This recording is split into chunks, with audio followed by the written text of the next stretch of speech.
Our next program, Vairamuthu கவிதை.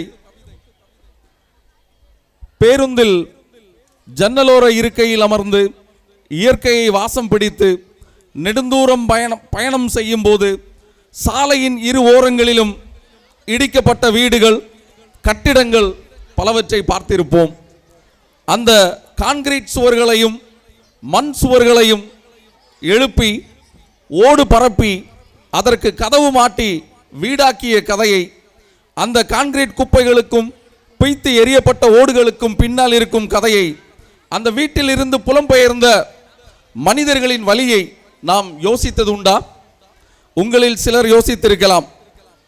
இதோ அதிகாரிகள் சேர்ந்து ஆக்கிரமிப்பு என்று கூறி வீட்டை இடிக்க வருகிறார்கள். வீட்டை காக்க போராடுகிறாள் ஒரு பெண். கவி பேரரசு வைரமுத்துவின் கவிதையை கவிதை நடையில் நாடகமாக அரங்கேற்ற வருகிறார்கள் மாணவ மாணவிகள். It's my pleasure to welcome the participants on stage. Colour கலரா பட்டாம்பூச்சி. நான் மட்டும் நாளைக்கு கவிதை இல்லாமல் ஸ்கூலுக்கு போனால் ஃப்ரெண்ட்ஸ் எல்லாரும் கிண்டல் பண்ணுவாங்க. ரொம்ப அசிங்கமாக போயிடுமே. நாளைக்கு காம்படிஷனில் கலந்துக்கலேனா டீச்சர் வேற திட்டுவாங்க. சரி, அம்மா கிட்ட கேட்டு பார்க்கலாம். அம்மா அம்மா கவிதைனா என்ன, எப்படி எழுதணும்னு சொல்லித்தாங்கம்மா. கவிதையா? எனக்கு என்னமா தெரியும், உங்க அப்பா கிட்ட போய் கேளுமா. சரிம்மா. நாளைக்கு ஸ்கூலில் கவிதை காம்படிஷன், இன்னைக்கு எழுதியே ஆகணும். எப்படி எழுதணும்னு சொல்லித்தாங்கப்பா. கவிதை காத்துல, தண்ணில, பறவையோட சத்தத்துல, ஏன் நம்ம வீட்டில் கூட இருக்குமா, கொஞ்சம் யோசிச்சு எழுதுமா. என்னது காத்துல, தண்ணியில, பறவையோட சத்தத்துல?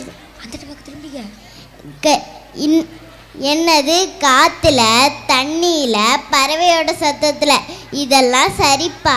நம்ம வீட்டில் இருக்கிற செவத்தை பார்த்து எழுதுறதா இல்லை மேலே இருக்கிற ஓட்டை பார்த்து எழுதுறதா? எழுதுமா, கொஞ்சம் யோசிச்சு எழுது. மற்ற பசங்களோட அப்பா அம்மாலாம் எழுத சொல்லி தராங்க, படிக்க சொல்லி தராங்க, ஏன் ஹோம்ஒர்க்கோட எழுதி தராங்க. ஆனால் நீங்களும் தான் இருக்கீங்களே, போங்கப்பா. எனக்கு இந்த வீட்டில் இருக்கவே பிடிக்கல. அம்மா அப்பா கவிதை எழுதிருக்கிறேன், படிச்சு பாருங்க. எங்களுக்கு தான் படிக்க தெரியாதேம்மா, நீனே படிச்சு சொல்லு, நாங்க கேட்டுக்கிறோம். சரி, நானே படிக்கிறேன். வார்த்தைகளுக்கு எட்டாத கவிதை, எழுதாமல் எழுதினேன் மௌனத்தின் கவிதை, அம்மா என்று உலரும் வார்த்தை கவிதை, அப்பா உழைப்பின் வேர்வை கவிதை, காற்றாட வனமில்லை, கால் நனைக்க நதி இல்லை, நாற்றாட வயலில்லை, நான் எய்த இடமில்லை, புத்தமுது தலைப்பு, புத்தியிலே உரைக்கையிலே, கண்கள் பார்த்த முதல் ஓவியம் அம்மா, கைகள் வருடிய முதல் காவியம் அம்மா, உதடுகள் உச்சரித்த முதல் வார்த்தை அம்மா, உள்ளம் உணர்ந்த பாசம், அதுவே என் தாயின் நேசம். சூப்பரா இருக்குமா. ஓ கவிதைக்கு தான் முதல் பரிசு தர போறாங்க. இவ்வளோ திறமைய வச்சுக்கிட்டாமா எங்கள்கிட்ட கவிதையை கேட்ட. சரி, ஸ்கூலுக்கு போயிட்டு வாமா. எங்கள்கிட்ட சொன்ன மாதிரியே ஸ்கூல்லையும் சொல்லு. யாருமா வீட்ல? வீட்ல யாருமா? சாமிகளா சாமிகளா, சர்க்கார் சாமிகளா, இப்படி எல்லாரும் ஒன்று சேர்ந்து வந்திருக்கீங்களே, என்ன சங்கதி? அது ஒண்ணுமில்லம்மா, பதட்டப்படாம நாங்க கேட்கிற ஒரு சில கேள்விக்கு மட்டும் பதில் சொல்லுங்கம்மா. கேள்வியா? என்னங்கய்யா கேள்வி? எதை பத்தியா கேட்க போறீங்க? இங்க யாருமா சாந்தா? என் பேர் தாங்கய்யா. சுப்பிரமணியங்கிறது யாருமா? என் வீட்டுக்காரர் பேர் தாங்கய்யா. இந்த வீட்டை எந்த இடத்துலமா கட்டியிருக்கீங்க? ஐயா, எங்களுக்குன்னு சொந்தமா காணி நிலம் கிடையாதுங்க ஐயா. இந்த நிலம் தரிசா கடந்துச்சேனே இந்த குடிசையை போட்டேங்கய்யா. இந்த இடம் சர்க்கார் சொந்தமான இடமா? கவர்மெண்ட் இடத்துல வீடு எடுத்துருக்கீங்கன்னு வீட்டை அடிக்க ஆறு வந்திருக்குமா? என்னது, வீட்டை இடிக்க போறீங்களா? சலந்தி கூட்ட சிரிக்கத்தான் சீட்டு வாங்கி வந்தீங்களா? சித்தெரும்ப நசுக்கத்தான் சீட்டேறி வந்தீங்களா? அரசந்து வீட்டை இடிக்க ஆர்டர் வாங்கி வந்தீங்களா? வெள்ளாட்டு காமல விஷவடியா கணா கண்ட, ஓடையெல்லாம் ரத்தம் ஓடி வர கணா கண்ட, காத்து கருப்பாச்சே கண்ட கணா பழிச்சிருச்சே, எள்ளு செடி மேல இடி வந்து விழுந்துருச்சே. ஏலே துரசாமி, எங்கடா மப்பன்? கடப்பக்கம் போயிருப்பான், கையோட கூட்டி வாடா. முள்ளு வெட்ட போயிருக்கும், மூத்தவளை காணலையே. 7வது படிக்க போன இளைய மகளை காணலையே. ஒத்த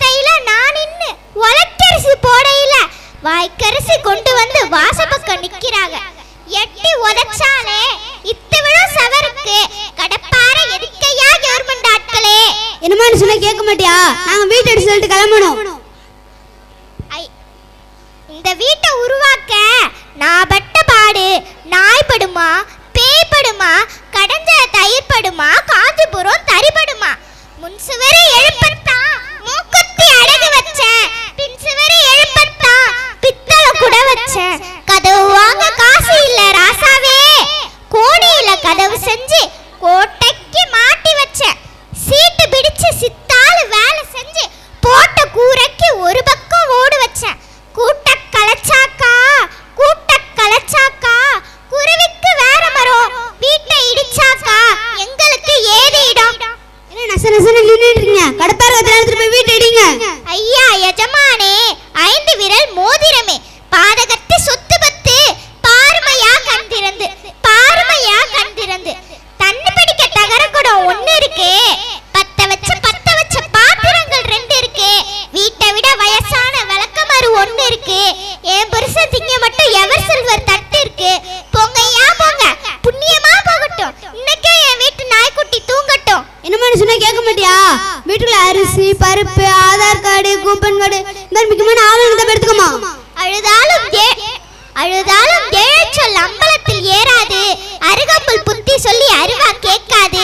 இடிங்க ஐயா இடிங்க, வீட்டை இடிங்க, கூரையை பிச்சு எறிங்க, கொடியை அறுத்து எறிங்க. கண்ணாடி கடைக்குள்ள காட்டான பூந்தது போல முன்னாடி பின்னாடி முழுசா நொறுக்கிடுங்க. எங்கயா போயிட்ட? இப்படி பொறுப்பில்லாத மனுஷனா இருக்கியே, நம்ம வீட்டை இடிக்கிறதுக்கு கவர்மெண்ட் ஆட்கள்லாம் ஒண்ணு சேர்ந்து வந்திருக்காங்கயா. இதுக்கு தான் புள்ள நான் அப்பவே சொன்னேன், நீ தான் கேட்க மாட்டேன்னு. வீடு இல்லாம கஷ்டமா இருக்குன்னு வயத்த கட்டி வாய கட்டி வீட்டில இருந்த பாத்திரம் மண்டைகள் எல்லாம் அடமானம் வச்சு இந்த குடிசைய கட்டினேன். இந்த குடிசைக்கு இப்போ மோசடி வந்துருச்சா? ஏதோ 5-10 தேடினோமா, அடுப்பை மூட்டினோமா, காய்ச்சினோமா, குடிச்சோமான்னு நிம்மதியா இருந்தோம். என்னைக்கு இந்த வீடு அடிச்சா அன்னைக்கே தூக்கம் போச்சு, நிம்மதி போச்சு. இன்னைக்கு வீடும் போக போகுதா? அன்னைக்கெல்லாம் நம்ம பிள்ளைங்க சின்ன பிள்ளைங்களா இருந்தாங்க, சத்துறோம் சாவடின்னு சாஞ்சு கிடந்தோம். இப்ப அப்படியா? நம்ம பிள்ளைங்க வளர்ந்து நிக்கிறாங்க, அவங்களெல்லாம் அப்படி வச்சுக்கிட்டு இருக்க முடியாது. உனக்கு எங்க இதெல்லாம் தெரிய போகுது? சார் கொஞ்சம் டைம் சார், நான் தங்கறதுக்கு வேற இடம் ரெடி பண்ணிட்டு உங்களுக்கு தகவல் சொல்றேன் சார். சார் நான் கலெக்டர்கிட்ட பேசிட்டு வரேன். ஹலோ வணக்கம் சார். தனிக்கிற கிராமத்தில் அந்த சரிசா கடந்த இடத்துல குடிசை இடிக்க சொல்லி எங்களை ஆர்டர் அனுப்பியிருந்தீங்கல்ல, நாங்கள் குடிசை காலி பண்ணலாம்னு வந்தோம் சார். அந்த குடும்பம் ரொம்ப பரிதாபமாக இருக்கு சார். ஊர் தலைவர் 1 வாரம் டைம் கேட்டிருக்காரு. என்ன சார் செய்யட்டும்? Okay sir, okay sir.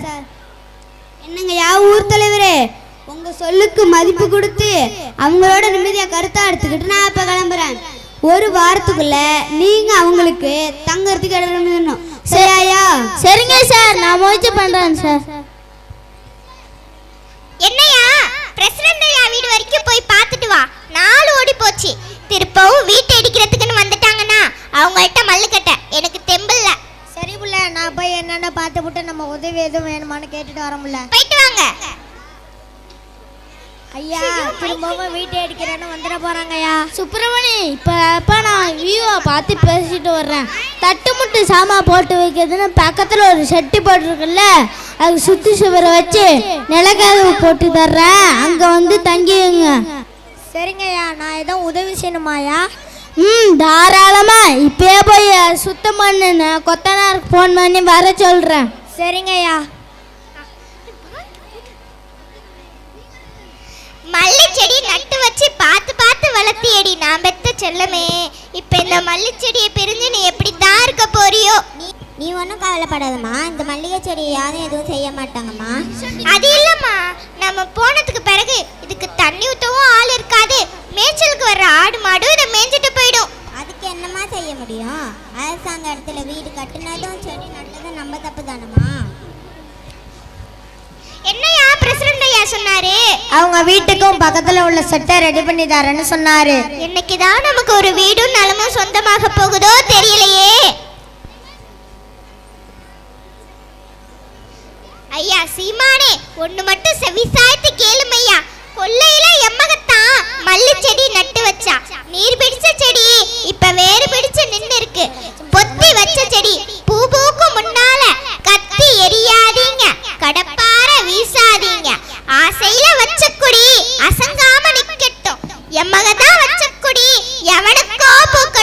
எவனுக்கும் எல்லாம் புக்க போறது இல்லம்மா, உங்களுக்கு தான் புக்க போகுது என்ற சந்தோஷமான செய்தியை சொல்லதான் நான் இப்ப வந்தேன்.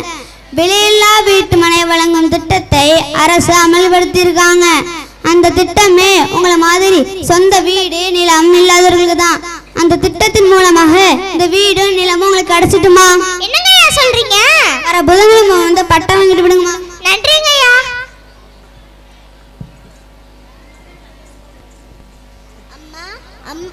அம்மா அம்மா நான் என்ன கவிதைக்கு பரிசு வாங்கிட்டேம்மா. எத்தனாவது பரிசுமா? முதல் பரிசுமா. ரொம்ப சந்தோஷமா இருக்குமா.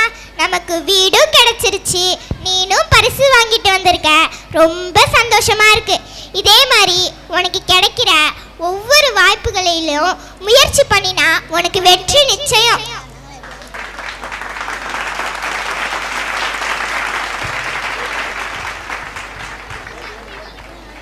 The next program, grandpas hold our tiny hands for just a little while, but our hearts forever. தாய் தாலாட்டி நாம் பார்த்ததுண்டு, தந்தை தாலாட்டியும் பார்த்திருப்போம். தாத்தா தாலாட்டி பார்த்திருக்கிறீர்களா? இதோ அழுகின்ற தன்னுடைய பேரனுக்காக ஒரு தாத்தாவின் தாலாட்டு.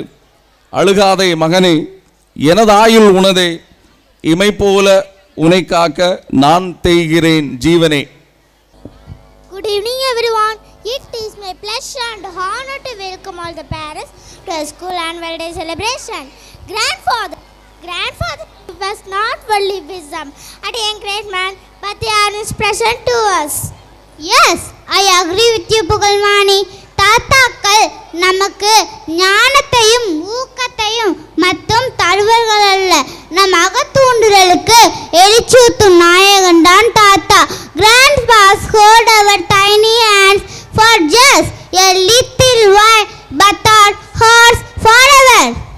Here in this drama, our grandpa, he is 70. Though he is 70, he wants to continue working in wars to save his granddaughter. But he saved the life of his granddaughter or not. Watch and enjoy. Let us welcome the drama participants on stage. Thank you. Okay, என்னாச்சு? உங்க தாத்தா நாங்க வேணான்னு சொல்லி கேட்காம 3 வருஷமா துர்கா சாக்கடைகளை இறங்கி சுட்டுமணன்னு சொல்லி விடுபட்டிருக்கோம். நாங்கள் மட்டும் இன்னும் கொஞ்ச நாள் பார்க்காம நின்றா விழுவாயு தக்கி போய் சேர்ந்துருக்கோம். ஏன் தாத்தா இப்படி பண்றீங்க? நம்ம என்ன சொன்னாலும் கேட்காம இல்லை, கிடைக்கிற 5000க்கும் 6000க்கும் ஆசைப்பட்டு உயிரை பண்ணிக்கிறாரு உங்கள் தாத்தா. இனிமே இப்படி பண்ணாதீங்க தாத்தா. ஏமா இங்கே விட்டு சாவுலேருந்து பொழைச்சு வந்துருக்கான்னு சொல்லிட்டு இருக்க, நீங்கள் இன்னும் கண்டுக்கவே மாட்டேங்கிறீங்க. அதான் சாவுலேருந்து பொழைச்சு வந்துட்டாருல, அப்புறம் என்ன? என்னங்க ஐயாங்க மருமக இப்படி பேசுகிறாங்க. கிளம்புப்பா, நாளைக்கு பார்ப்போம். சரி நான் வரேன், உடம்ப பார்த்துக்கோங்க. இனிமே இப்படி பண்ணாதீங்க தாத்தா. இனிமே இப்படி பண்ணீங்கன்னா நான் அப்புறம் உங்ககிட்ட பேசவே மாட்டேன். ஏறேனோ இப்படி வா. அவரே கண்ட சாக்கடையிலேருந்து எந்திரிச்சு வந்திருக்காரு, அவர்கிட்ட போய் என்ன உரைச்சிட்டு இருக்க? போடி போய் கை கழுவு போன்னு சொல்றேன்னு. அப்பா என்னாச்சுப்பா சொல்லுப்பா. செல்லப்பா மாமா வாசல்ல பார்த்தா ஏன்ப்பா உனக்கு எதுக்கு இந்த வேண்டாத வேலை? அது இல்லடா தம்பி, எல்லாம் இறங்க பயந்தாங்க, அதான் நான் இறங்கி சுத்தம் பண்ணேன். ஆமா, ஒரு பெரிய சினிமா ஹீரோ, எல்லார் பாட்டுதும் இவர் தைரியமா இறங்கிட்டாரு. சாந்தி அவரே உயிருக்கு போராடி மறுபிறவி எடுத்து வந்திருக்காரு, இப்ப போய் ஏதேதோ பேசிட்டு இருக்கிய. இதை பாருங்க, அவர் சாக்கடை சுத்தம் பண்ற வேலைக்கு போறது எனக்கு கொஞ்சம் கூட பிடிக்கல. இதை நான் உங்கள்கிட்ட பல முறை சொல்லிட்டேன். மீண்டும் இந்த வேலைக்கு தான் போவேன்னு போனார். நான் என்ன செய்வேனே தெரியாது, பார்த்துக்கோங்க. இந்த வேலைக்கு போகிறதுக்கு நீங்கள் வேலைக்கு போகாமலே இருக்கலாம். அவர் ஆட்டோ ஓட்டி கொண்டு வர காசை வச்சு என் குடும்பம் பணம் தெரியும். 3 வேலை சமைச்சு போடுறேன். வயசான காலத்தில் நிப்ட்டு ஒரு மூலையில் கிடங்க. அந்த வேலை செஞ்சுதாம்மா என் பிள்ளைய இவ்வளோ தூரம் வளர்த்தேன். அது மட்டும் இல்லாமல் இதை விட்டால் எனக்கு வேலை தெரியாமா. சாந்தி சரி விடு, நாளைக்கு பேசிக்கலாம். அப்பா நீங்கள் போய் படுங்கப்பா. நீங்கள் சும்மா இருங்க, உங்களுக்கு ஒன்றும் தெரியாது. வெளியே போனால் யாருமே மதிக்க மாட்டாங்க. எல்லாம் இவராலையும் இவர் செய்கிற வேலையிலையும் தான். இதை பாருங்க, இவர் ரெண்டுமே வேலைக்கு போக வேணாம்னு சொல்லிடுங்க. அப்பா அவ தான் இவ்வளோ தூரம் சொல்கிறாளப்பா, அந்த வேலைக்கு போகாம தான் இருங்களப்பா. என்னால் வீட்டில் சும்மா உட்காந்துக்க முடியாது, என் உடம்புல தெம்பு இருக்காது வரைக்கும் நான் வேலைக்கு. சரி, ஒரு வேலைக்கு போயே திருவேங்கிறாருல, யாருமே இறங்காத சாக்கடைக்குள்ள இறங்கி 1000 சம்பாதிக்கிற பணத்தை எல்லாம் வச்சு என்னங்க பண்றாரு?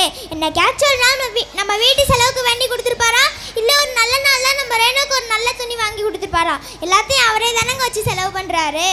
ஆமாம் தாத்தா, ஏன் எனக்கு மட்டும் எதுவுமே வாங்கி தர மாட்டேறீங்க? ரேணே கம்முன்னு இருக்கணும். என்ன அவர் சம்பாரிச்சு ஏதோ பண்ணிட்டு போறாரு, அதெல்லாம் உனக்கு எதுக்கு? அதான் நான் சம்பாரிச்சு கொடுக்குறேன்ல. அப்படி என்னங்க செலவு? அப்படி என்ன செலவு இருக்க முடியும்? நமக்கு தெரியாம வேற குடும்பம் எது இருக்குமோன்னு எனக்கு சந்தேகமா இருக்கு. அப்படி ஏதாச்சும் இருந்தா அங்கே போயிடுங்க. ஏமா இப்படி எல்லாம் பேசுற?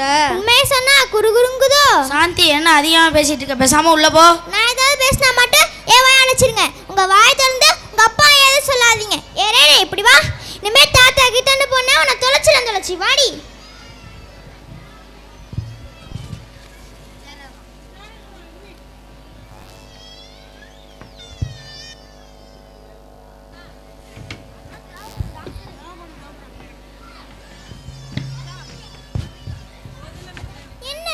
படுத்து கிடக்குறா? ஏன் இங்க படுத்து கிடக்குறா? ரேணு, ரேணு எழுந்திரிமா, எழுந்திரி. ஸ்கூலுக்கு டைம் ஆயிடுச்சுல, எழுந்திரிமா, எழுந்திரி. என்னம்மா ஆச்சு உனக்கு? எழுந்திரிமா. என்னங்க என்னங்க என்னாச்சு ரேணுக்கு? ரேணே ரேணே என்னன்னே தெரியலங்க. நான் வந்து பாக்குறப்ப இங்க விழுந்து கண்டா தண்ணி எடுத்துட்டு வாங்களேன்.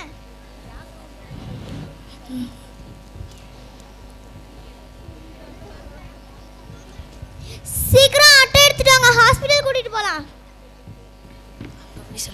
ரேணு, ரேணு என் பிள்ளையை தொடாத. எந்த சாக்லேண்டோ என்ன வியாதி ஒட்டுச்சோ என் பிள்ளைக்கு இப்படி ஆயிடுச்சே.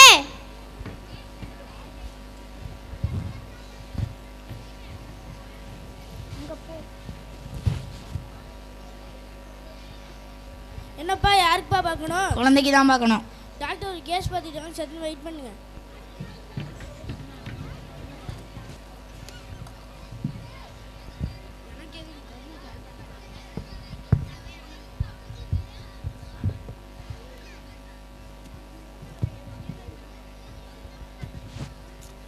டாக்டர், டாக்டர் என் பொண்ணு விளையாடும் போதே சுருண்டு விழுந்துட்டா டாக்டர்.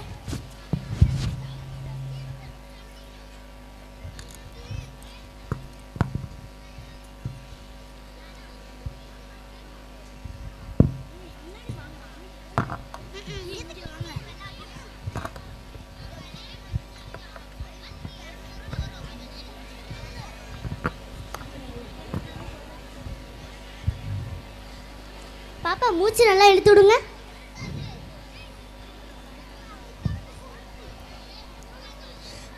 டாக்டர் உடனடியாக அந்த குழந்தைக்கு ஃபர்ஸ்ட் எய்ட் பண்ணிட்டு யூரின் டெஸ்ட், பிளட் டெஸ்ட், இஜிசி எல்லாத்தையும் பாருங்க. வாமா.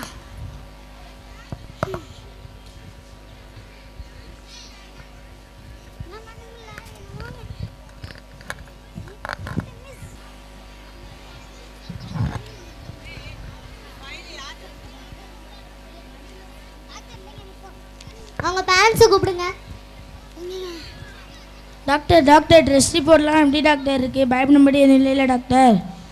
உங்கள் குழந்தைக்கு ஹார்ட் வீக்காக இருக்குது, ஹார்ட் ஃபேக்டர் ஸ்லோவாக இருக்குது.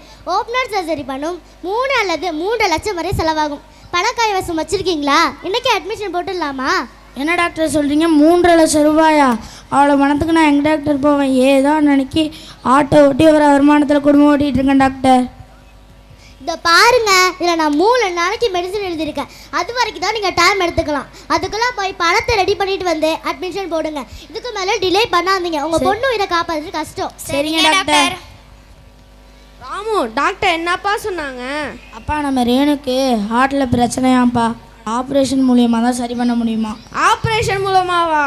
ஆமாப்பா, 3 நாள் டைம் கொடுத்து அதுக்குள்ளே 3.5 லட்சம் ரூபா கொண்டு வர சொல்கிறாங்கப்பா. 3.5 லட்சம் ரூபாயா? சரிப்பா, நான் போய் என் நண்பர்கள்ட்ட கேட்டு பார்க்குறேன். அப்படி அவங்களும் உதவி செய்யலைனா நம்ம வீட்டை அடமானம் வச்சிடலாம்ப்பா.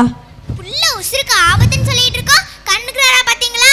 அவருண்டு ஒரு வேலை உண்டு கிளம்பி போயிட்டே இருக்கிறாரு. பணம் வேணும்னு சொல்றாங்களே, பணத்துக்கு என்ன பண்ண போறாங்கன்னு துளியாவது பயம் இருக்கா பாருங்க. சரி, அவர் போனால் போட்டு விடு, நீ குழந்தைய நல்லா பார்த்துக்க. நான் போய் என் ஃப்ரெண்டு குமாரை பார்த்துட்டு வரேன். அம்மா, அந்த டாக்டர் ஆண்டி எனக்கு ஆப்ரேஷன் பண்ணணும்னு சொன்னாங்களாமா? ஆமாம்மா. தாத்தா எங்கம்மா? தாத்தாவா? தெரியலையே. என்னங்க உங்க ஃப்ரெண்ட்ஸ் எல்லாம் எடுத்து சொன்னீங்களா? உதவி செய்வாங்களா? இல்லை சாந்தி, ஒவ்வொருத்தரும் ஒரு கதை சொல்கிறாங்க. அதுக்கு எதுக்கு நீ இப்படி அழுதுட்டு இருக்க? கடவுள் இருக்கார், கைவிட மாட்டார். நீ அழுகுறத பார்த்து குழந்தையும் கலங்கி போறா. என்னங்க சொல்றீங்க? இப்போ பணத்துக்கு என்ன பண்ண போறோம்? சரி, நீ போய் வீட்டு பாத்திரத்தை எடுத்துட்டு வா. சரி, அப்பா எங்க? அப்பா எங்க வா? புள்ள உசுருக்கு ஆபத்துன்னு சொன்னதை கேட்டு கிளம்பி போனவர் தாங்க. வீட்டு பக்கமே காணல. ரேணுவும் தாத்தா எங்க தாத்தாயும் கேட்டு நச்சு அடிக்கிறாங்க. அப்பயும் உங்க அப்பாவுக்கு புள்ள மேல துள்ளியும் பாசம் இல்லைங்க. அப்பா என்னாச்சுப்பா? அப்பா என்னாச்சுப்பா? ஏன்ப்பா மோமெல்லாம் அப்படி இருக்கு? சொல்லுங்கப்பா. ராமு, ரேணு ரேணுமா இங்கே வாங்க. தாத்தா இருக்கம்மா. தாத்தா உயிர் இருக்கோம், உங்களை கைவிட்டுட மாட்டோம்மா. சரிங்க தாத்தா. ராமு, ரேணு ஹார்ட்டில் பிரச்சனை இருக்க விஷயத்த டாக்டர் ஏற்கனவே என்கிட்ட சொல்லிட்டான். நான் உங்ககிட்ட சொன்னால் நீங்கள் பயப்படுங்க, அப்பா மறைச்சிட்டேன். ரேணுக்காக சாக்கடை சுத்தம் பண்ணுற வேலைக்கு போய் உழைச்ச பணம் பாரு. இதில் எவ்வளோ இருக்குன்னு கூட என்ன தெரியாது. இதை வச்சு ரேணு ஆப்ரேஷன் முடிச்சிடலாம்ப்பா. மாமா என்னை மன்னிச்சிருங்க மாமா. உங்க மனசை புரிஞ்சுக்காம தப்பா எதை பேசினேன் மாமா. என்னை மன்னிச்சிருங்க மாமா. என்னங்க கடவுள் இருக்காருன்னு சொன்னீங்கல்ல, அது உண்மைதாங்க. மாமா தாங்க அந்த கடவுள். சரி, நான் இனிமேல் உங்களுக்கு தொந்தரவு ஆக மாட்டேன். நான் கிளம்புறேன். ரேணு, தாத்தா விட்டுட்டு உன்னால இருக்க முடியுமாமா? நீ தான் தாத்தாவை பார்த்தா திட்டுவல்ல. அம்மா இனிமே உங்களை எல்லாம் எதுவுமே சொல்ல மாட்டேன். போய் தாத்தா கூட்டிட்டு வாங்க. தாத்தா தாத்தா போகாதீங்க, வாங்க என் பக்கத்துல ஏறுங்க தாத்தா. சரி, எல்லாம் போய் கிளம்புங்க, ஹாஸ்பிட்டல் போகலாம். டாக்டர், முன்ன அலையன ஹாஸ்பிட்டல்ல ப்ரேயர் பண்ற இடத்துல ஒரு பிளேஸ்னு கேட்டுட்டே இருக்காங்க. இந்த மாதிரி நிறைய பேஷண்ட் கேட்குறாங்க. டாக்டர், இங்கே வர்றவங்களா நம்மளை நம்பி வராங்க. ப்ரேயர் பண்ணுறதுக்கு தான் கோவில், மசூதி, ஜட்ஜுன்னு நிறைய இடங்கள் இருக்கே. ப்ரேயர் பண்ணுறதுக்கு இடம் இது இல்லை. என்ன வந்துட்டீங்களா? படத்தை ரெடி பண்ணிட்டீங்களா? ரெடி பண்ணிட்டோம் டாக்டர். அன்னைக்கு எடுத்து ட்ரெஸ் போட்டு எல்லாத்தையும் கொடுங்க.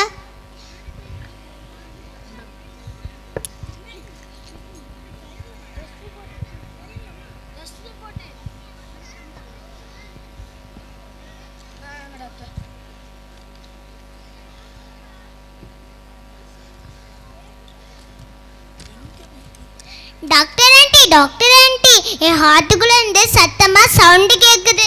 தங்கம், இது ஸ்டெதஸ்கோப்மா. இதுக்குள்ள இருந்து அப்படிதான் சவுண்ட் கேட்கும். டாக்டர், இந்த குழந்தைக்கு திரும்ப ஒரு டைம் எல்லா டெஸ்ட்டும் எடுத்துருங்க.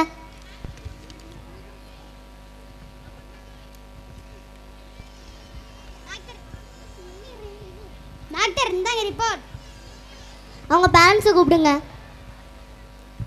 உங்கள் குழந்தைக்கு இதயத்துக்கு வர ரத்த கொலை அடிச்சுக்கிட்டே வருது. நாங்கள் பண்ண போகிற ஆப்ரேஷனில் உங்கள் பொண்ணு உயிருக்கு உத்தரவாதம் தர முடியாது. நீங்கள் பண்ணுங்க டாக்டர், எனக்கு நம்பிக்கை இருக்குது. Super, very lucky. வேணுமா இங்கே வாங்க. தாத்தா சொல்ல நல்லா கேட்டுக்கோங்க. உங்கள் இதயத்துக்குள்ளே தான் கடவுள் இருக்கா. அவர் உனக்கு எதுவும் பார்த்துப்பா. நீ ரொம்ப தைரியமாக இருக்கணும்னா. என் ஹார்ட்டுக்குள்ள காட் இருக்காரா? இதை ஏன் தாத்தா முன்னாடியே சொல்லலை? நீ ரொம்ப தைரியமாக இருக்கணும். டாக்டர், போய் ஆப்ரேஷன் தியேட்டருக்கு ரெடி பண்ணுங்க. பாப்பா பயப்படாம சும்மா தூங்கி எஞ்சி தான் இருக்கும். பயமா எனக்கா? என் ஹார்ட்டுக்குள்ள தான் காட் இருக்கார்ல. சரி பாப்பா, படுத்துக்கோ. பாப்பா, நான் உனக்கு மயக்க மருந்து கொடுக்கணும்.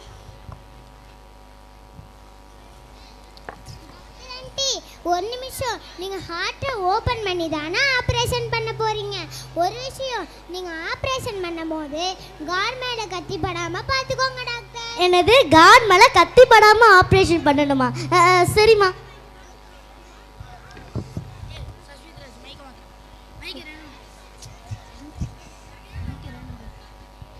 Doctor aunty wait.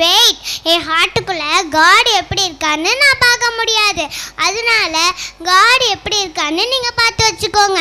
நான் உங்ககிட்ட கேட்டு தெரிஞ்சுக்கிறேன். என்ன? சரிம்மா.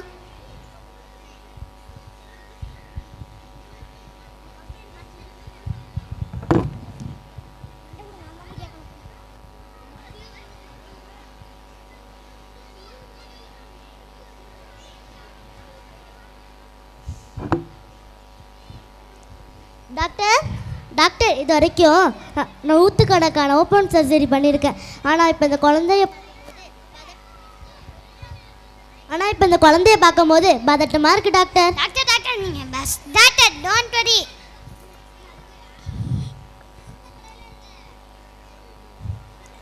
நோ சான்ஸே இல்லை. இப்படியெல்லாம் நடக்கக்கூடாது. உங்கள் பெற்றோருக்கு நான் என்ன பதில் சொல்வேன்? டாக்டர் பேஷண்ட் பஸ் இது கமான் குயிக் கமான். என்ன நடந்துச்சு? எப்படி பிளட் சர்க்குலேஷன் ஆச்சு? Anyway congratulation doctor.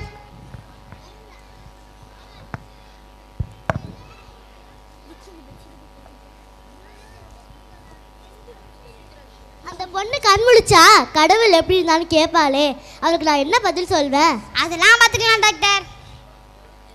டாக்டர் என் பொண்ணு அழாதீங்கம்மா, உங்கள் பொண்ணுக்கு ஆப்ரேஷன் சக்ஸஸ்ஃபுல் ஆயிடுச்சு. அவள் நாளைக்கு கண் முழிச்சிடுவா. டாக்டர் நாங்கள் போய் இப்போ பார்க்கலாமா? டிஸ்டர்ப் பண்ணாமல் போய் பாருங்க. ரெனு ஆப்ரேஷன் நல்லபடியாக முடிஞ்சிட்டுமா, நீ 100 வருஷம் நல்லா வாழலாம்னு டாக்டர் சொன்னாங்க. அம்மா அந்த டாக்டர் ஆண்டி எங்கம்மா? வர்றாங்கம்மா. டாக்டர் ஆண்டி, என் ஹார்ட்டுக்குள்ளே இந்த காட் எப்படி இருந்தார்? அவர் நல்லா இருந்தாரா? நீங்கள் பார்த்தீங்களா? காட் காட் பார்த்தேன்மா. அவங்க உங்கள் தாத்தா மாதிரி இருந்தார். ஐ எங்கள் தாத்தா தான் கடவுளா? Jolly jolly. நீங்கள் தான் டாக்டர் எங்களுக்கு கடவுள். இல்லைம்மா, இந்த பொண்ணு நான் ஆப்ரேஷன் பண்ணனால பிழைக்கல. அவங்க தாத்தா கொடுத்த தன்னம்பிக்கையால் தான் பிழைச்சா.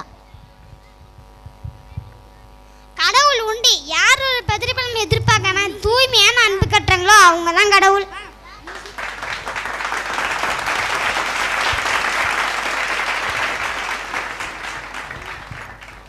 கலைஞரின் அற்புதமான வசனத்தில் பூம்புகார் திரைப்படத்தில் இருந்து ஒரு காட்சி. Dear students, very well done. திரைத்துறையில் தன்னுடைய அழுத்தமான சுவடுகளை பதித்தவர் கலைஞர்.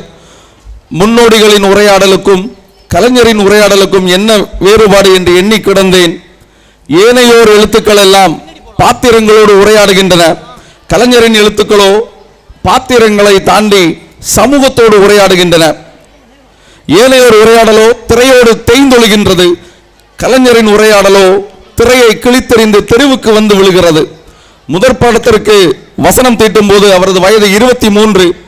பயமறியாத வயது, தமிழின் நயமறிந்த வயது. திராவிடர் கழகம் அவர் கைகளில் தீப்பிடித்த பேனாவை திணிக்கிறது. அவரது எழுத்துக்களினால் ஏற்பட்ட புரட்சி அந்த தீயின் மீது நெய்மழை பொழிகிறது. மடமை எரிகிறது, மூட நம்பிக்கை எரிகிறது, வருணாசிரமம் எரிகிறது, சூழ்ச்சி எரிகிறது. ஒடுக்கப்பட்டவர் மீது ஆண்டாண்டு காலம் செலுத்தப்பட்ட ஆதிக்கம் எரிகின்றது. வற்றி கிடந்த வாழைத்தண்டு மனங்களில் லட்சியம் எரிகின்றது. எரியாதவை எழுதிய காகிதமும் திரையிடப்பட்ட திரையும் தான். Now I would like to welcome the 4th and 3rd standard students on stage for Poompuhar courtyard scene. மதுரையில் பாண்டிய மன்னனின் பேரவையில் குற்றம் சாட்டப்பட்டு கொலை செய்யப்பட்ட கோவலன் மனைவி கண்ணகி கணவனின் கொலைக்கும் செய்யாத குற்றத்திற்கு இழைக்கப்பட்ட அநீதிக்கும் நீதி கேட்டு மன்றாடும் காட்சி. யார் அரண்மனை காவலர்களை மீறி ஆவேச கோலத்தில் உள்ளே நுழையும் நீ யார்? புறாவுக்கு உடல் தந்து புகழ்பெற்ற மன்னவரின் வரலாற்றை தேர்காலில் மகனையிட்டு நியாயம் காத்த மணிநீதி சோழனது பெரும் கதையை நீதியின் இலக்கணமாய் பெற்ற பெருமை கொண்ட திருமாவளவன் கரிகால் சோழனது பூம்புகாரை எழுதுவோம். பெருவணிகன் மாசாத்துவானின் மருமகள். எனது பெயர் கண்ணகி. உன் முறையீடு என்னவோ?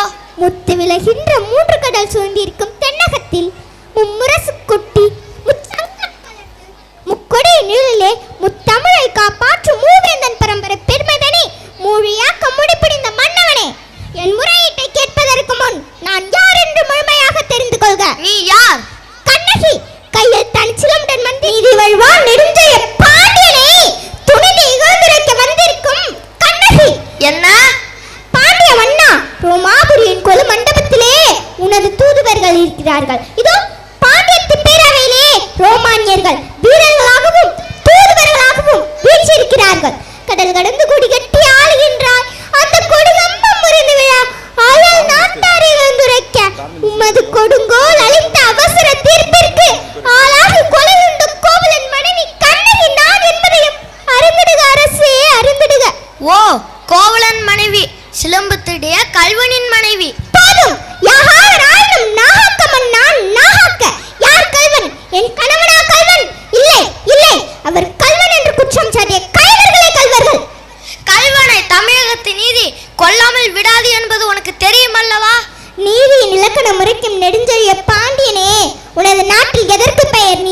நல்லான் வகுத்ததோ நீதி, அல்ல அல்ல வல்லான் வகுத்ததே இங்கு நீதி.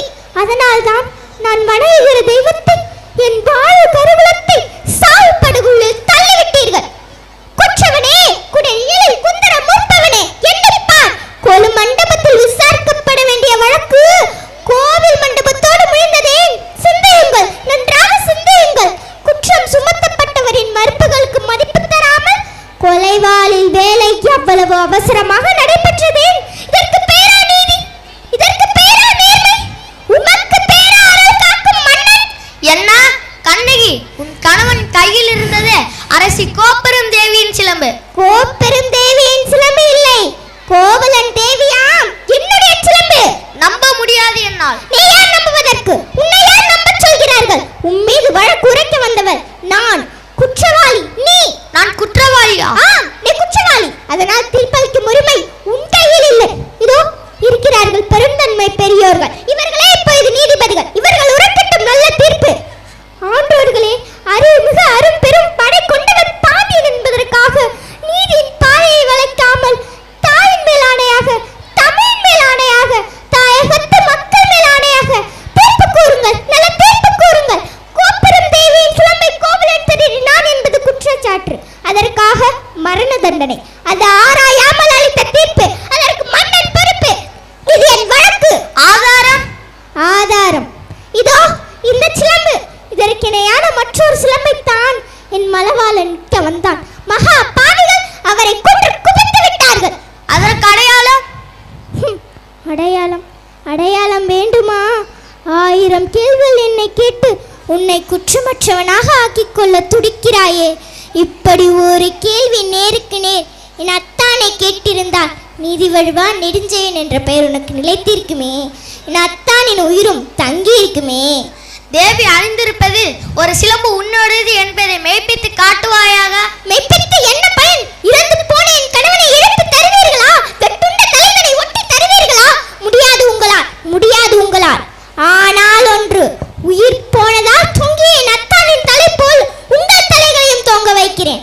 உங்கள் நீதி போனதால், நேர்மை போனதால், மானம் போனதால். மதுரை பாண்டியா, உன் மனைவியின் பெயர் சிலம்பில் உள்ள பறவைகள் முத்துக்களா மாணிக்கங்களா? முத்துக்கள், அதுவும் கொற்கை முத்துக்கள். என்னுடைய சிலம்பில் உள்ளவை மாணிக்க பறவைகள். அப்படியா? எங்கே பார்க்கலாம்?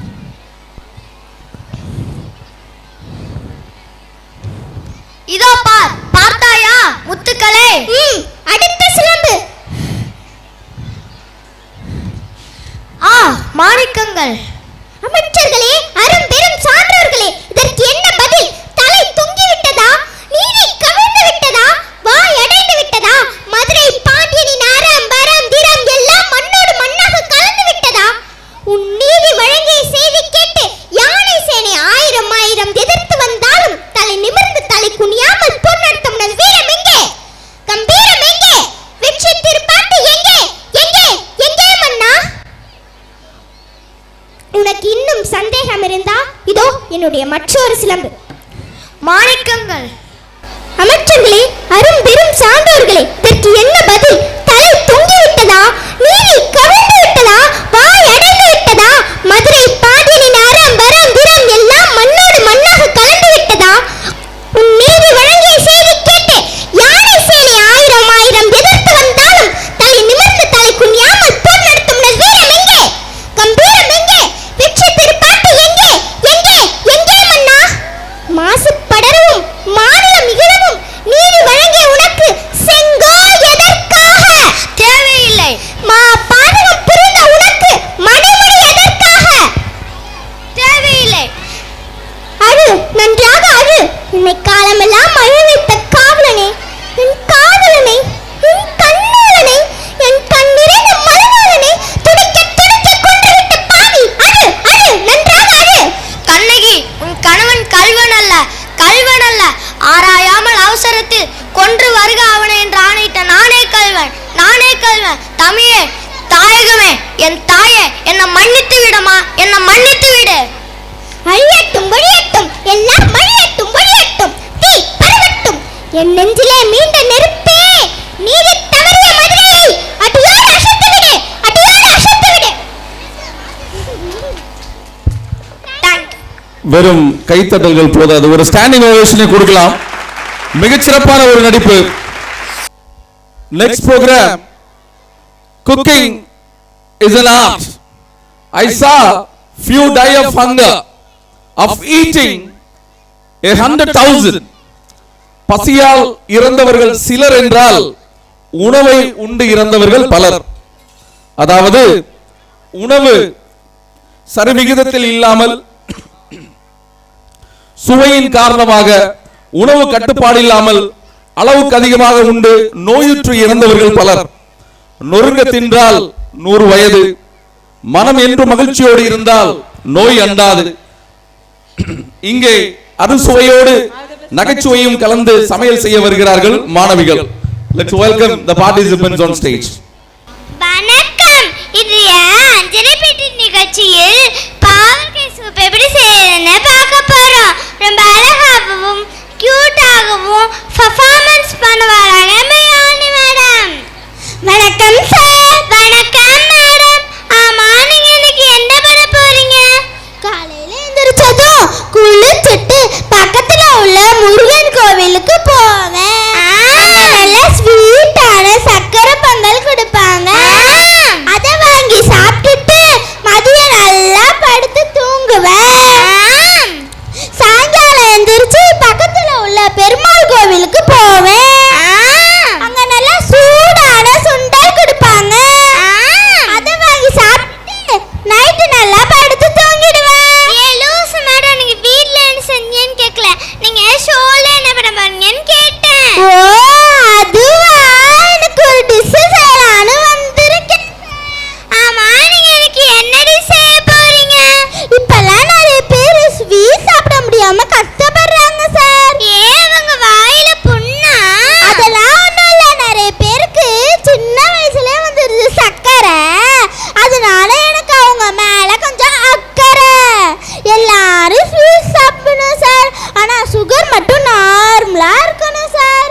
சுகர் வராம தடுக்க சில வழிமுறைகள், ஐ மீன் இன்னும் உணவு முறைகளை பற்றி சொல்ல போறேன் சார். மேடம் மேடம் வேண்டாம், இது டாக்டர் ஷோ இல்ல மேடம், இது சமையல் ஷோ. அதனால கொஞ்சம் இன்னைக்கு நான் செய்ய போற டிஷ் பாகற்காய் சூப்பு. பாவக்காய் சூப்புக்கு என்னென்ன தேவை? துண்டுகளாக நறுக்கிய பாகற்காய். நீங்க யாரு மேடம்? ரோல் போயிட்டு இருக்கீங்க. என்னது ரோல் போயிட்டு இருக்கா? அதுக்குள்ள எப்படி சார் ஸ்டார்ட் பண்ணீங்க? என்னை தானே சமைக்க கூப்பிட்டுருந்தீங்க. இல்ல, நான் தான் சமைப்பேன். அது எப்படி கடல உளுந்து ஆமா மரத்துக்கிட்ட உன்னையில சமைக்க கூப்பிட்டுருக்காங்க? ஆட்டல இருக்க ஆரன் மாதிரி மூஞ்ச வச்சுக்கிட்டு நீ எல்லாம் பேச வந்துட்ட. என்ன சொல்ற? நான் தான் சமைப்பேன். அதெல்லாம் முடியாது, நான் தான் சமைப்பேன். நிறுத்துங்க. ரோஷினி மேடம் உங்களை யாரு கூப்பிட்டாங்க? டைரக்டர் சார் தான் சமைக்க ஆள் வேணும்னு சொன்னாரு, அதான் வந்தேன். அட பாய் மவளே, அவர் வீட்டுக்கு சமையலுக்கு ஆள் வேணும்னு கேட்டிருந்தாரு. கிளம்பு கிளம்பு, காத்து வரட்டும். அட நாயா போணும், நீ போடி, நான் தான் சமைப்பேன். அதெல்லாம் முடியாது, நான் ஒரு தடவை சமைக்க ஆரம்பிச்சா என் பேச்ச நானே கேட்க மாட்டேன். நிறுத்துங்க, முதல்ல உங்களுக்கு சண்டையை நிறுத்துங்க. வீட்ல சமையல்னா சமைக்க, இல்லைங்க ஷோ மட்டும் கிளம்பி வந்துருங்க. சார், நீங்க டைரக்டர்ட்டே ஃபோன் பண்ணி கேளுங்க சார். ஹலோ டைரக்டர் சாரா? இங்க 2 பேரு நான் தான் சமைப்பேன்னு சண்டை போடுறாங்க sir. Okay sir, thank you sir. என்ன தானே சார் சமைக்க சொன்னாரு? இல்ல, அவர் என்ன தானே சமைக்க சொன்னாரு. யான்னு மேடம், முதல்ல உங்களை சமைக்க சொன்னாரு, அதுக்கப்புறம் நீங்க சமைங்க. வாங்க சார் சமைக்கலாம். எல்லாருக்கும் வணக்கம். இதுவரைக்கும் யாருமே செய்யாத ஒரு புது டிஷ். இவ என்ன சமைக்கிறது? நான் சமைக்க போறதை கேட்டீங்கன்னா எல்லாரும் ஆடி போயிருவீங்க, அசந்து போயிருவீங்க. நான் செய்யற டிஷ் ஹெல்த்துக்கு மட்டும் இல்ல, உங்க வீட்டுக்கு வர விருந்தாளியை சொல்லாம கொள்ளாம ஓடி போறதுக்கு இந்த டிஷ் கை கொடுக்கும். உங்க வீட்டுக்கு வர சொந்தக்காரங்களை ஓடி போறதுக்கு இதுதான் காரணமா? நான் ஒரு சமைக்க ஆரம்பிச்சா அங்க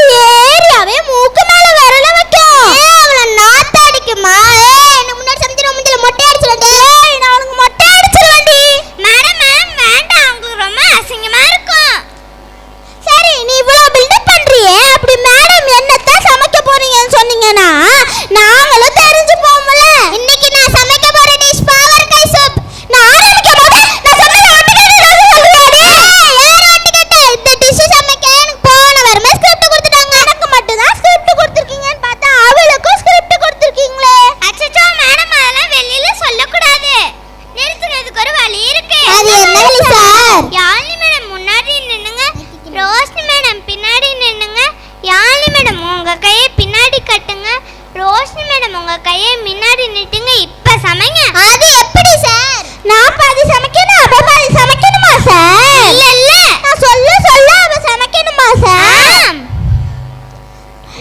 எல்லாருக்கும் வணக்கம். இன்றைய அஞ்சல்பட்டு நிகழ்ச்சியில் பாகற்காய் சூப் எப்படி செய்ய என்று பார்க்க போறோம். எனக்கு பாகற்காய் சூப்னா ரொம்ப பிடிக்கும். 10 நிமிடத்தில் ரெடி பண்ணிடுவோம் சார். பாகற்காய் சூப்புக்கு தேவையான பொருட்கள்: 2 நறுக்கிய பாகற்காய், 50 ml ஆயில்,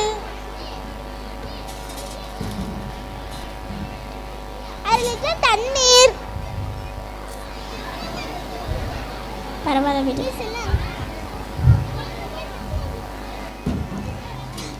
1 டீஸ்பூன் கடுகு,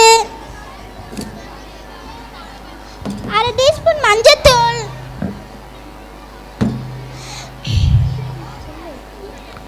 உப்பு தேவையான அளவு, கடலை மாவு. ஏன் மேடம் பாகற்காய் சூப்புக்கு கடலை மாவு? அத பிறகு சொல்றேன் சார். செய்முறை: முதலில் வாணலியை அடுப்பில் வைக்கவும், சிறிதளவு ஆயில் ஊற்றவும். மேடம் முதல்ல அடுப்பை பத்த வைங்க. சரி சார்.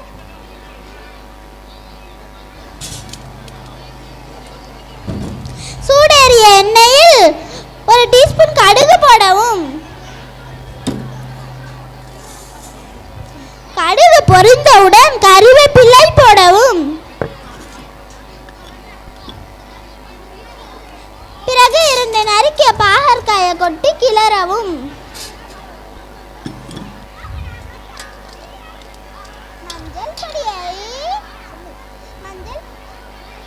மஞ்சள் பொடி முகத்துக்கு பொலிவு தரும், தோல் நோயை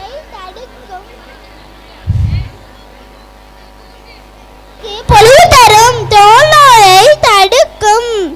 பச்சை மிளகாய். அம்மா உனக்கு தண்ணீர் தண்ணீர். சரி, இப்படி பண்றீங்களேம்மா. 1/2 லிட்டர் தண்ணீர் ஊற்றி கொதிக்க விடவும். பிறகு கரம் மசாலா சிறிதளவு,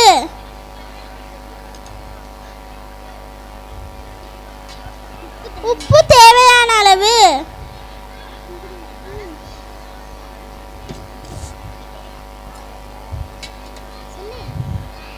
இப்ப இறக்கி வைக்கவும். வாணலியை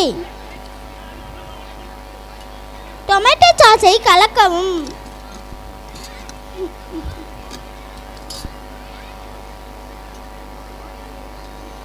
என்னம்மா இப்படி பண்றீங்களேம்மா.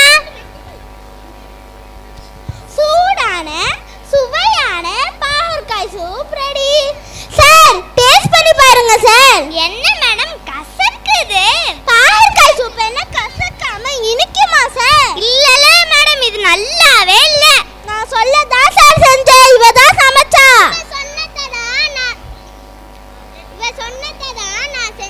மொத்தத்துல நீங்க 2 பேரும் சேர்ந்து இந்த ஷோவே நாசம் பண்ணிட்டீங்க. வேணா திருப்பி சமைக்கட்டுமா சார்? வேணாம், இந்த ஷோவை நாசம் பண்ணதே போதும். ஹெல்த்தி ஃபுட் வழங்கும் கிஃப்ட் நம்பர் உங்களுக்கு பரிசாக வழங்கப்படுது.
வைக்கிறியே நீ என்னத்தான் மத்த வைக்கிற பதங்க வைக்கிறியே இது சரிதானா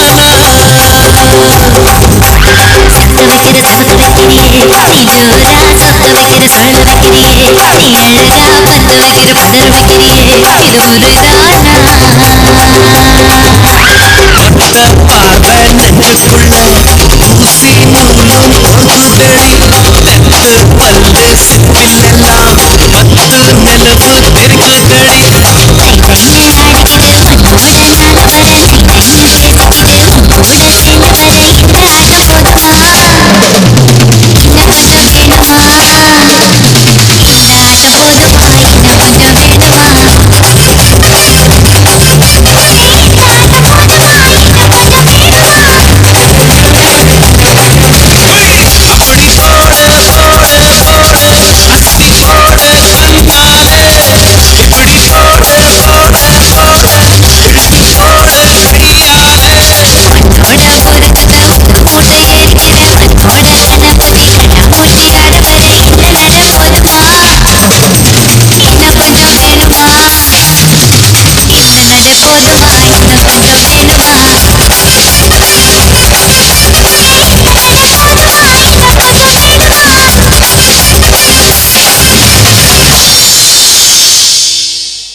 Very well done, dear students. Absolutely brilliant. The next program, no one can excel in English language without learning grammar concepts. Verb is the heart of the sentence. There is no sentence in English without verb forms. In the language learning process, learning verb forms is very crucial. Very good evening, everyone. Our next program is phonics reading.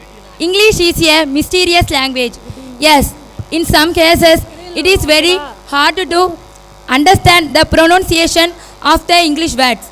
Whatsoever, the young talented buds are going to read the words, use the phonics sounds of the letters. Let's welcome the eager buds, LKG students on stage.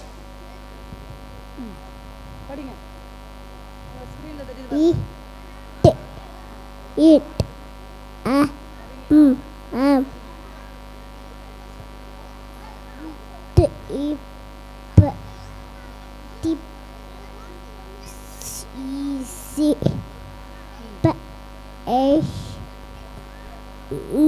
right. Thank you.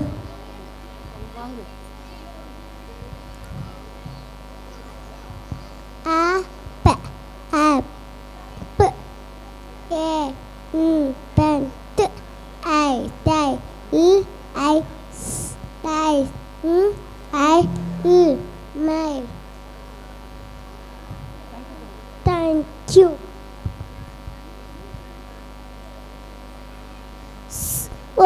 So, S, gun, E, C. Thank you.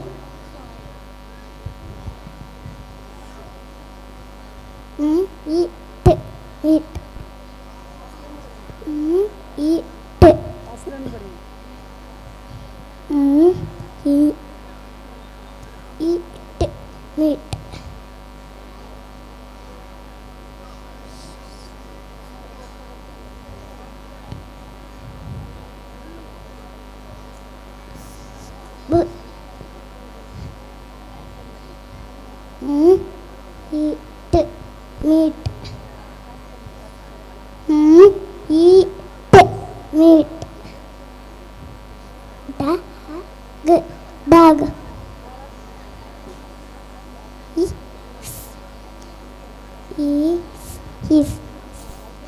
His son. Jug. Thank you.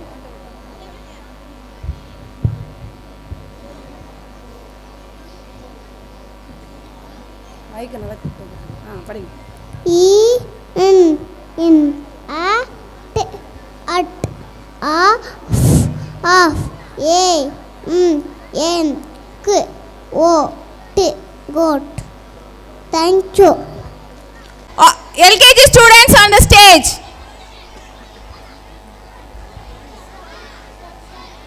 Good evening, everyone. Today I am going to talk about peacock. Peacock is a beautiful bird.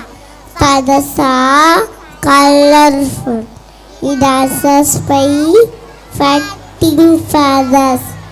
It lives in the forest. Peacock is our national bird. Thank you. Good evening, everyone.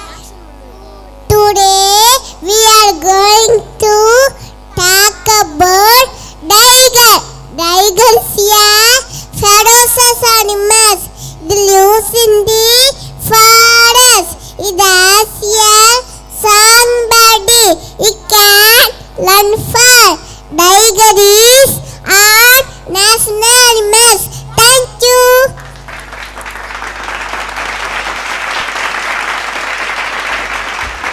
How skillfully they express their language excellence.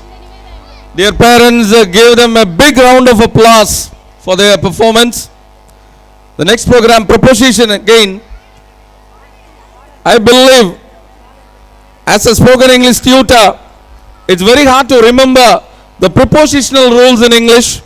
Anyway, practice makes you perfect. To welcome the curious little children on stage to use preposition cleverly. Ready? In, out, on, under, behind, in front of, beside, over, down, back, across, next to. Thank you. So our next program is Aathichoodi. Tamil தாயின் செல்ல மகள், வள்ளுவரின் மூத்த சகோதரி ஔவையார் பாடிய ஆத்திச்சூடி பாட